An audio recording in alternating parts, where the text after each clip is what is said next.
morning, and thanks for joining us for breakfast on GTV. This is the breakfast show. My name is Tomataki. He is Kaf. You'll be seeing Valerie in a short while, and of course there is Mortiti also on the team. Our guys on the ground, Alan and Jay. We all welcome you to Mini Fridays edition of GTV Breakfast. You're still eating these, but you've gone bananas.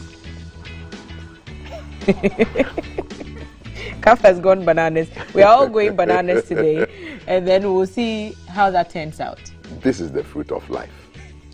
This is what Eve gave Adam. Wallahi. Are you sure? I'm telling you. I have a different theory. So sweet and so nice. And we're talking bananas at 6:30. Do you know the kind of recipes you can make with bananas? Me, I've started my whole business. You know, Thursdays is how we do it. This one doesn't need a recipe. You just and bite. Yeah, chew into it. But I'll be having a conversation on how to make state-owned enterprises profitable, a bit around the 8:30 mark on the show, and you would want to stay around for that. The CEO of SIGA will be around, and he'll be sharing his thoughts with us. Thanks to Befitting by SFBG for my outfit this morning. I'm not sharing my banana with anybody, but we are sharing the space with Valerie as well, who has a lot to tell you. It's Mini Friday and we're excited. Kaf, I don't like to share my bananas either. Who likes to share their bananas? Good morning, guys. And so with me today, we'll be journeying to Kumewood. We're going to be looking at a movie that depicts Easter in Ghana, and we'll get the opportunity to talk to some of these stars who are in Kumasi. They call themselves Kumewood. So from my side, we'll be doing that on the yellow couch. And so when we link up with Alan and Jay, we'll be looking at refuse and how to recycle plastic, I beg your pardon, and then also looking at parts of the capital where traffic hotspots are. I think we're going to the Jowli bus stop actually. So don't forget the hashtag to follow is GTV Breakfast. Our WhatsApp number is 0555561034, and then we are live on Facebook and YouTube as the Ghana Broadcasting Corporation. Back to you guys. Quick. I need all the possible words for banana in all the Ghanaian languages. Kodu, everything. Dagbani, everything. Put it on our WhatsApp, 0555561034. We're going bananas at 6:30. The sports news at 7 o'clock. But for now, it's bananas. For now, it's breakfast news with Mortiti. Thank you.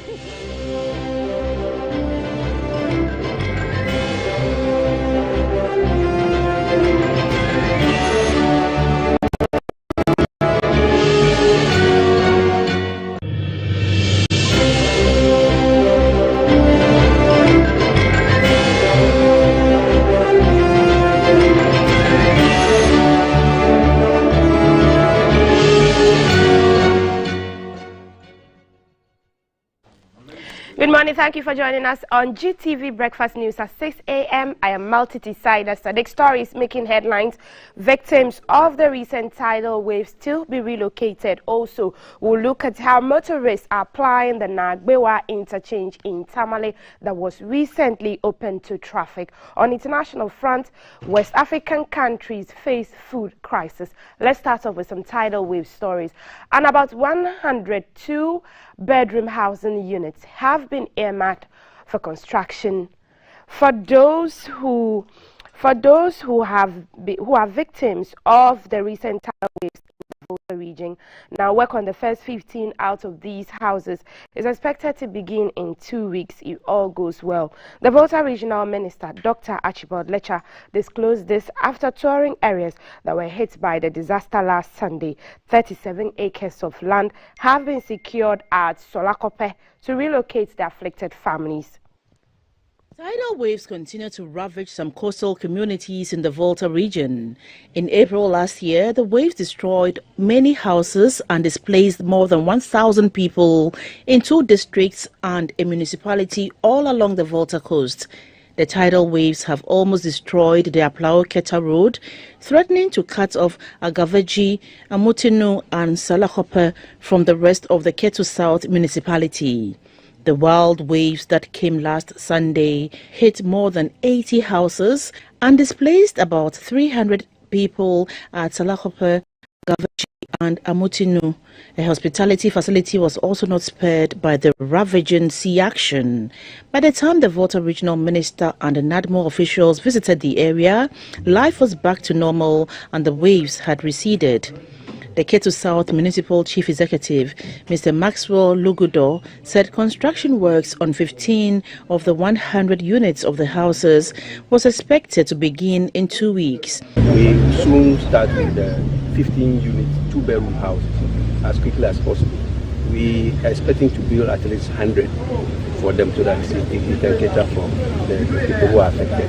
The regional minister is happy the disaster victims have accepted to be relocated to higher grounds. Initially, people will be reluctant to be relocated, but now I think the suggestion for relocation has been accepted by the people.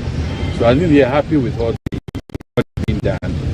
So we are expecting that within the next another year, if we are able to do 50 of the units, that will accommodate a lot of the people. Government's promise to carry out a sea defense project at Agavaji is yet to materialize.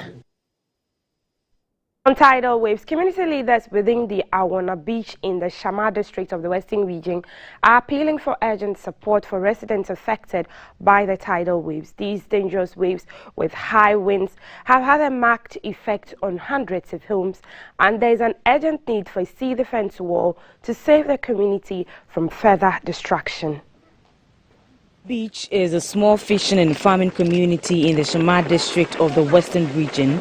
It has been battling tidal waves perennially, and the residents fear that if urgent action is not taken for the sea defense wall to be constructed at the earliest possible time, the communities risk being washed away and losing their very existence due to the effects of the waves, ravaging homes and destroying properties. Community leaders contend the matter is a national crisis, and any further delay in the sea defense project will lead to severe destruction of properties, which in effect will render them homeless, in addition to properties running into thousands of Ghana cedis that have already been destroyed. Officials of the National Disaster Management Organization, NADMO, were on hand to assess the situation, sympathize with the people, and presented relief items. Some residents and victims of the disaster said the recent tidal waves is the strongest they have witnessed in recent years. It started last 4 days ago, but yesterday one had been very serious and massive one that caused us things. Our properties have gone. Only thankful to God that nobody died.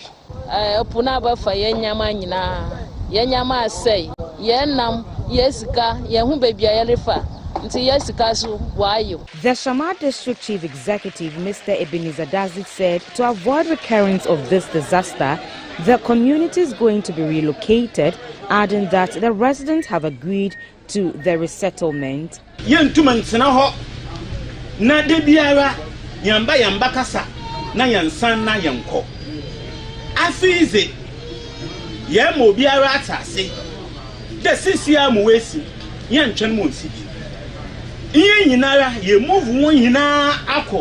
settlement area now. The national coordinator of NADMO, Nana Ajuman Prempe, said interim measures will be taken to address the problem. He, however, called for a long-term solution, such as the construction of sea defense wall along the coastal communities. My advice is for them to move from this place to the new site the assembly is trying to locate them to. That is all, because you cannot stay here. With climate change today, anything can happen at any time, and therefore we think they should move, and I'm happy they've all agreed to move. Now to Tamale, where the Nadewa interchange has undoubtedly lifted the image of Tamale and established the place as the gateway to northern Ghana. However, the activities of some residents are creating unease and fears of accidents waiting to happen. Our Northern Regional Correspondent Mutala Issa visited the northern section of the overpass and comes through with this report. Inaugurated the 1.1 kilometer Nagbewa interchange in last week, he cautioned residents against reckless use of the highway, which could lead to accidents. I appeal to the users of the facility, especially drivers, to adhere to the various road safety measures put in place for the safe use of the facility. However, a visit to the area today shows that some pedestrians have thrown the president's caution to the wind. Pedestrians, including school children, can be seen loitering around in an attempt to cross the highway. What makes the situation worse is the absence of road markings, including zebra crossing, to allow easy access to either end of the road. What is happening here is a major danger awaiting to happen. Pedestrians crossing anyhow without any markings, motor riders crossing from one end to the other, the pavement, without going down to U-turn. Look at the road, it has been well constructed, and we are very grateful to the president for putting up such edifice to propel the beauty of the northern region. But it looks as if there are more works to be done on it. There are no zebra crossing along this lane, and people are taking advantage of abusing the crossing of the road. So we would like to appeal to the Metro Director to see to it that they put the zebra crossings and also put in the directional signs that will give guidance to people who are using the road. The crossing is terrible.